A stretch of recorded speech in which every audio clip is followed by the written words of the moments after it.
did a good long run this morning. I went out and I was going to do 10 miles, 16 kilometers, but just decided against it at the last minute. So then what I did is I'd added an extra little bit at the start of my run, which is about 2k, and then I got onto the bypass, which is 8 kilometers there, 8 kilometers back. So the total volume of the run was 18 kilometers. That's the longest run I've done since, geez, I don't know. Decent run. I did the first 10, 11, maybe 12 kilometers. I ran about 5-minute 40 kilometer pace, really slow, like 9-minute miling. And then the last 6 or 7 kilometers, I ran at 5.5-minute kilometer pace. So I just pushed the pace a tiny bit, but still keeping it easy. Finished with an average heart rate of 127 beats per minute, an average pace of 5 minutes 34 seconds per kilometre in total.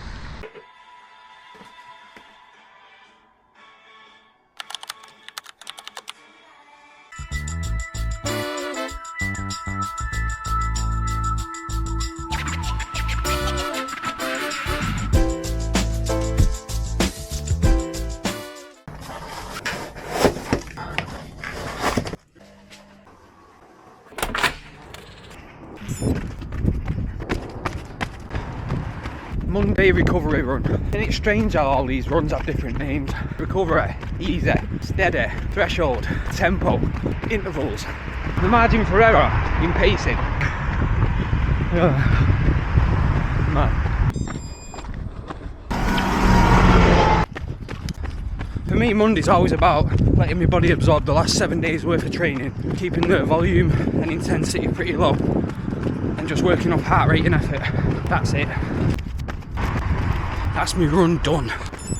That felt like one of the easiest runs I've done in a while. And for that pace, I think the average was 5:23. 6 kilometers, average heart rate 122 beats per minute. So my heart rate's where it is all the time on every run I do that's easier / recovery, but the pace has improved loads today.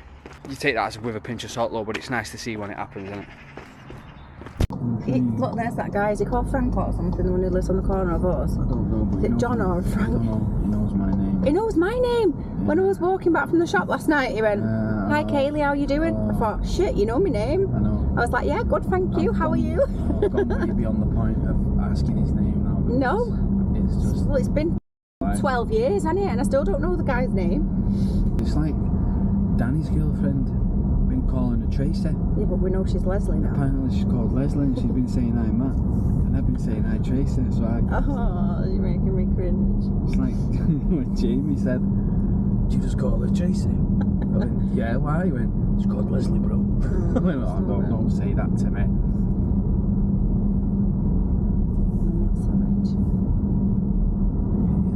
Yeah, but at least she's fresh. Like, we've only had a couple of years to get to know her. I mean, yeah, still bad after a couple of years, and she's with my cousin. But we know her name's Leslie now, and it is what it is.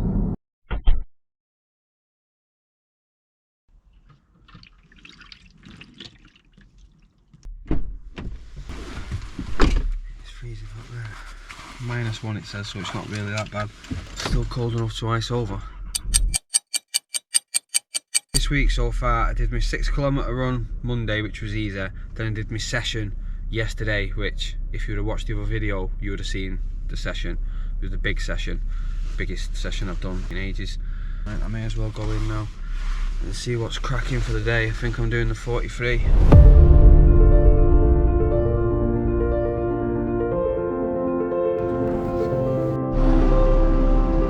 I'll go find my bus. Apparently it's bus number 84012 and it's on bay 24. There it is, right at the back of the bay.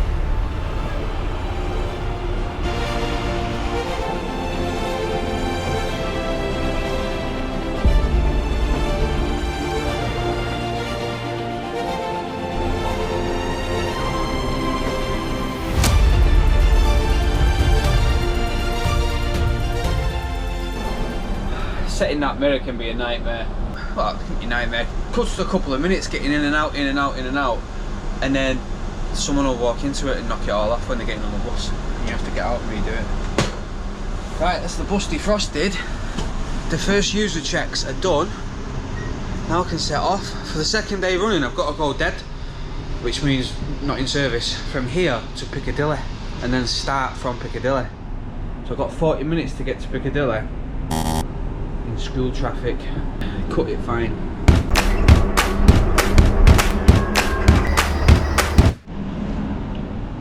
I got to Piccadilly this morning about 12 minutes late. No, yeah, about 12 minutes late I got to Piccadilly. I had half an hour to get to Piccadilly from the depot. There's no way I was doing it. And when I got there, the 43 stand was full, just full. So I had to get out, park my bus up, go and find the inspector, because basically I knew what he was going to say. Go and run not in service and come back in service on Oxford Road. And I've just got to the airport now, doing my first trip with 7 minutes before I've got to set back off again. First bit of my shift is done. Now, finished. Well, I'm not finished, am I?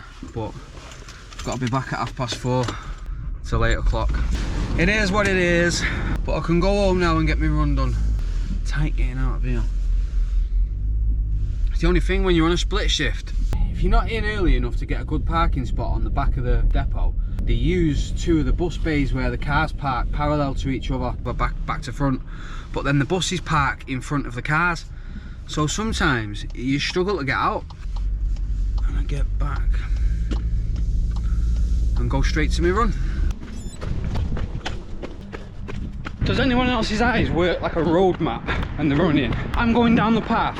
I see a car, half on the pavement, half on the road, with enough room for maybe 2 people at most to get through. And you see someone with a buggy, or walking a dog, or 2 people together. You can just judge it, you just know. By the time they get to that car, I'm going to be at that car. So you have to go on the road, then go back on the pavement. It's like you can just predict where things are going to be. Wrapping this run up now, nearly done. There's the 8th kilometre. Here we go. Done. 8.05 kilometres. 5 minutes 24 second average pace. Easy run. Done. It was really hard to get out for a run this morning. I've not even got anything to say about running. It's just the fact that if I didn't get up and get this done early-ish, just gone 7 I got out, then I start work at 11 and I finish at 8 tonight, and I don't really fancy getting back home having not seen everyone all day, and then start faffing about going for a run. I'm not even wearing my heart rate strap. My heart rate's probably back at home in bed. There'd be no point in wearing it. I guarantee no sweats will be broken on this run. You know when you've been running for a while, where you've gone through the seasons and you've seen spring, summer, autumn and winter sort of thing, you see the difference in your heart rate. In the summer it's high because you've got loads of external factors making it high aside from your effort, like the heat. But in the winter like today, I know for a fact that my heart rate's probably not even started. But if I was new to running, I'd look at it and go, oh my god, look how low that is, I must be fit. Really, it's like a 1995 Ford Escort on a cold morning. It's just not getting started at all. I've not even looked at my watch once either. I know exactly how far into the run I am because I've done this loop so many times. I've just gone past the 8th kilometre. I've not looked at my watch yet, so I've got 1 more K to do in this run, and then I'll have a look what this run looks like. I've never done this before. I've literally never looked at my watch once. There we go, there's the run done. Let's say 9.01 kilometres, average pace 5:25 per kilometre. It's always interesting to look at the pace when you've not been looking at your watch at all. Usually I've got the heart rate screen on or something, but I just didn't see the point this morning whatsoever. Anyway, now that's finished, I can get back before the school run starts. Whew. You know, like I said, I've not worn my heart rate strap. I said my heart rate's probably back in bed anyway. My average heart rate, according to the wrist-based data, was 155 beats per minute. Maximum 182. What a load of This is the thing I have with these expensive, well, this was about 400 quid 3 years ago. Imagine spending your whole training, basing your whole training on heart rate, all that time, weeks, months and everything, and you don't wear a heart rate strap and you trust this nonsense. I didn't wear my heart rate strap at the park run last weekend, where I was absolutely wellying it, my heart rate was about 120 or 130 beats per minute based on the wrist-based data. And this was very easy, and it's saying I maxed my heart rate out at 182. I don't even max my heart rate out at 182 when I'm probably doing intervals. So yeah, what time is it? 8 o'clock in the morning. So I've not got to be in work for 3 more hours, and I've already finished my run. Take the kids to school, and jobs are good. Do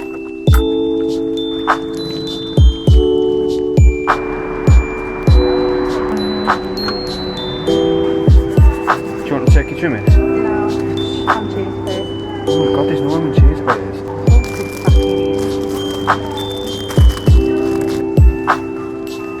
Thank you.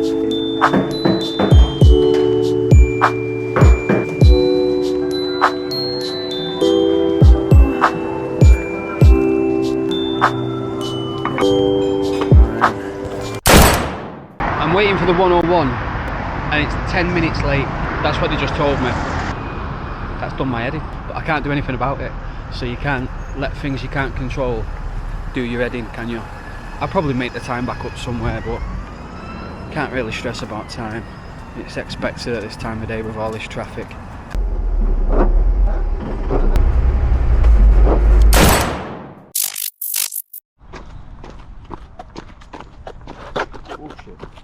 It's speed session day and it's icy as anything, so I'm gonna have to go to the gym. I've got my workout plugged in on my Garmin, 3 by 10 minutes, 2-minute recoveries. I'm gonna do that while I'm on the treadmill. I'm gonna wear my heart rate strap, and at least I'll get some good heart rate data. Not that I will be able to do anything with it. The only thing that does me head in, when I do this workout, my watch is gonna tell me I'm running slower than what the treadmill is, because Garmin powers by movement or something, or when you're doing your wrist stuff. I've been thinking about switching to a Coros, you know, because I've noticed on a couple of videos I've been watching, the running videos, Benny's Running did one, and on his, you can put the pace what you're running on the treadmill, and then it will reel it off like it's the treadmill, so you're never going to get that data that doesn't match. I'm going to be behind the times with stuff like that.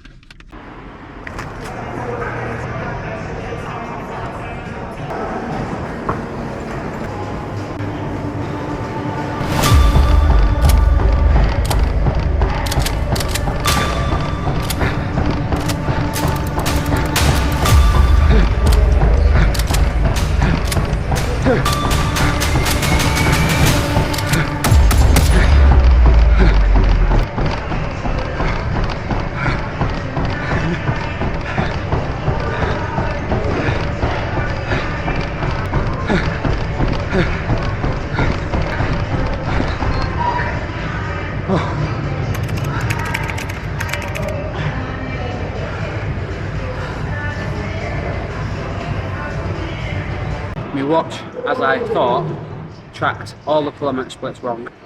So I was just basically doing it off time.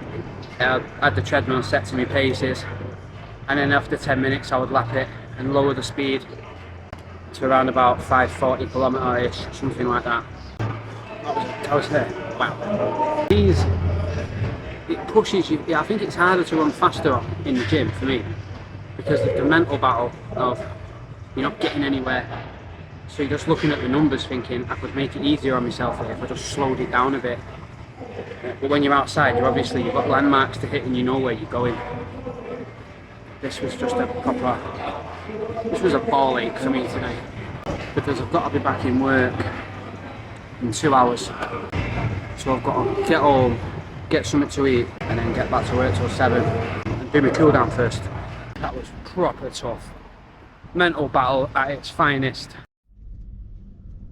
Just a quick recap of the week. Looking like I'm going to have to can me Sunday long run and not do it, which I'm not too happy about, but there's nothing I can do about it. After my easy run yesterday, I had like a pain in my hamstring, my left hamstring, and just, it's not gone. It's gone a little bit better today, but it's just not gone. And it didn't even happen while I was running, it happened when I was getting ready. And I didn't even misplace my feet or anything like that. It just, all of a sudden, it was just there. I don't see the point in jeopardising any training by going on a 10-mile long run today, you know, possibly making something that's maybe nothing into something bigger. So I'll just rest it today and get out on my recovery run tomorrow, a nice easy run. I might even rest tomorrow, but either way, I'm not going to run today. I've lost some good weight this week. Weighed myself this morning, I weighed 14 stone 4, so that's 200 pounds. I'm happy with that, but it's obviously, it's hard. It's hard to imagine that this isn't causing a detrimental effect to my training, because energy in versus energy out. I'm obviously burning more energy than I'm taking in, so it's been a hard week. I've done 2 good speed sessions. I've managed to fit all my running in around my shifts, and if I didn't have this pain in the hamstring, you better believe I'd be going on a 10-mile run today. But I'll just rest it. Good week really. Lost 5 pounds in weight and got all the running in I needed to do.